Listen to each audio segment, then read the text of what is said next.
10 жилийн өмнө маш их ядраад тухайн үед танд одоо хэцүү хүнд мэдрэмж төрж байхад энэ өвчин яг ямар өвчин болж онцлогдсон бэ?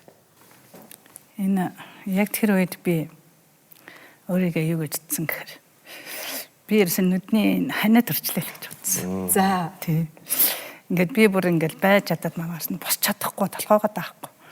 Хичрүүгээ залгаж байгаа байхгүй. Яна миний нүд үүдүүд би босч чадахгүй нэ гэж. Юу болчих юм болоо гэдгсэн. Тэгтлийгч нааш нүдний л ханиад байхгүй гэсэн байхгүй. Тийм би чи нүдний ханиад ингэж амар өвддөг юм бах та. Толгоогоо даахгүй ах чинь яараа нүдний ханиад идэм би нэмлэг явж үзүүлнэ гэдэг. Тийм анхны зүг тэгээ эмнэлэгт очиод. Онцлуулахад наа чи шууд харавцсан байна. Шууд эмнэлэг рүү яв. Очиж таалаанд орсон. Таны эмчийн тэгвэл яг жинхэнэ онш нь юу вэ? Глауком. Глауком буюу нүдний даралт. Нүдний даралт ихсэх өвчин. Нүдний даралт ихсэх өвчин гэдэг нь нүдний дотоод даралт хэвийн хэмжээнээс ихсэж харах талбай болон харааг багасган улмаар харааны мэдрэлийг гэмтээснээр хараагүй болоход ч хүргэж болзошгүй өвчин юм. Өвчний шалтгаан нь удамшил, чихрийн шижин болон нүдний өрөвсөлт өвчнүүд, гэмтэл, мөн удаан хугацаагаар гормон эмчилгээ хийлгэх зэргээс болдог. Нүдний даралт ихсэх өвчний үед орой, шөнийн цагаар хараа муудах, харааны талбай алдагдах, нүдний дотоод даралт ихсэх, нүд бүрэлзэх, нүдний өмнө тор харагдах, хурц гэрэл рүү харахад солонгорох шинж тэмдэг илэрдэг. Харин өвчний хурц сэдрэлийн үед нүд хатгуулж өвдөх, даралт ихссэн талаар толгой хатгаж өвдөх, ухархайн яс хөндүүрлэх, дотор муухайрах, огиулах шинж тэмдэг илэрдэг. Нүдний даралт ихсэх өвчнийг эрт илрүүлж хараа алдахаас урьдчилан сэргийлэхийн тулд 35-аас дээш насны хүмүүс нүдний урьдчилан сэргийлэх үзлэгт хамрагдаж хэрвээ глауком өвчний шинж тэмдэг илэрвэл эмчийн заасан хугацаанд байнга үзүүлж хяналтанд байх хэрэгтэй. Мөн өдөрт уух шингэнээ зохицуулж үе үе нүдний дасгал хийж мөн нүдээ амрааж байх шаардлагатай юм. Энэ нүдний одоо өвчин хэр одоо илбэг тохиолддог өвчин юм бэ? Энэ тал дээр бас та бүхэн мэдээлэл өгөхгүй юу? Нас ахих тусам энэ өвчний тохиолдол ихсдэг.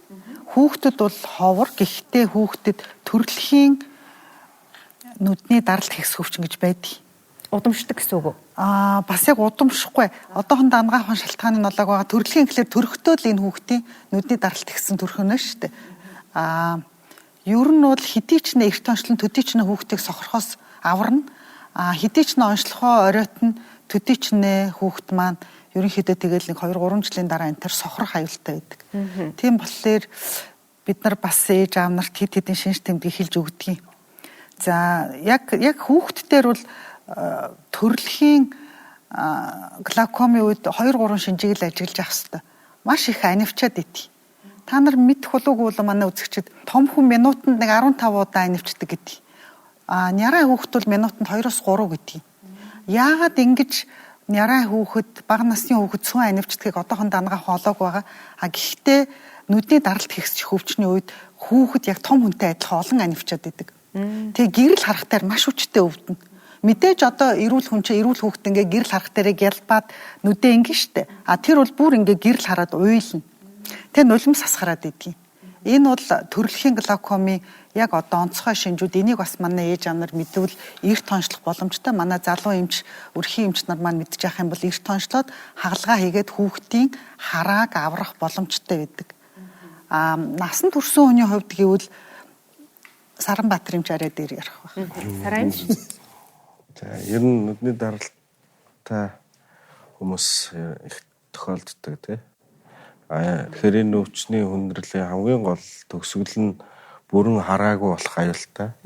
Маш тийм учраас одоо олон цагаар дэлгэцтэй ажилдаг, олон цагаар компьютертэй ажилдаг ийм хүмүүс нүдний талаасаа одоо ямар нэг зовөр хамгийн эхлээл одоо хөндөр орно шүү дээ. Ингээл нүдээ тэмдрээд үцхэд одоо энгийн үгээр тайлбарлах юм бол нүд гэдэг одоо эргэтэн чинь тунгалаг байх хэвээр тий. Байнга чиглэг байх хэвээр. Инхээр хүний одоо нүдний энэ бүрхүүл дотор одоо байнгын шингэний эргэлт байнга угаагдаж солигдож явах хэрэгтэй байхгүй.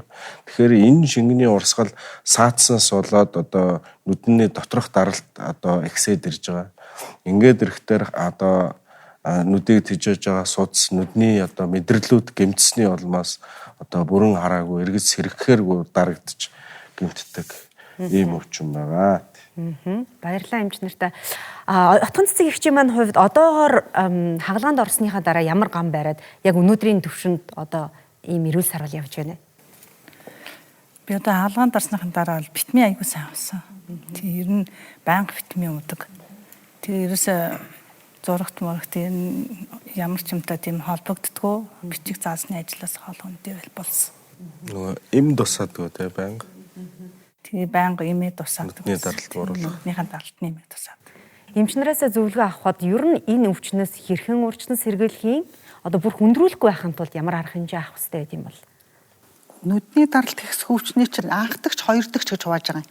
Анхдагч гэдэг нь зөв зүгээр ив ирүүл байсан нүд огцон даралт ихсгийг хэлнэ. Хоёрдагч гэдэг нь нүдний өвчнүүдийн хүндрэл байдаг. Тэгэхээр хэрвээ одоо манай үзэгчид нүдний өвчтэй, онштой эмчилгээ хийлэгдэг бол тэр хяналтандаа заавал яваарай. Яг тэгвэл нэг хүндрэл нь зарим нэг нүдний өвчний хүндрэл нь глауком байдаг. Тийм учраас бид нар сая орж ирэхэд нь асуусан. Энэ өвчний шинж тэмдэг эхлэхээс өмнө нүдний одоо онш шинж тэмдэг илэрж ирсэн үү гэд. За тэгэхээр урьдчилан сэргийлнэ гэвэл тэр их чухал. А яг анхдагчийг бол одоо урьдчилан сэргийлнэ гэж байхгүй бах уу? Тийм ээ. эмч нартай баярлалаа. Отгон цэцэг эгчтэй баярлалаа. Зориг гарган манай нэвтрүүлэгт оролцоод өөрийнхөө өвчний түүхээс бидэнд хуваалцанд баярлалаа. Магадгүй үзэгчид маань өнөөдөр нүдээ дарж үзээд юм уу те нүднийхээ даралтыг бас үзүүлье гэдэг сэтлийг авч чадсан болов уу гэж найдаж байна. Баярлалаа отгон цэцэг эгчтэй. Танд эрүүл эзэн хүсье.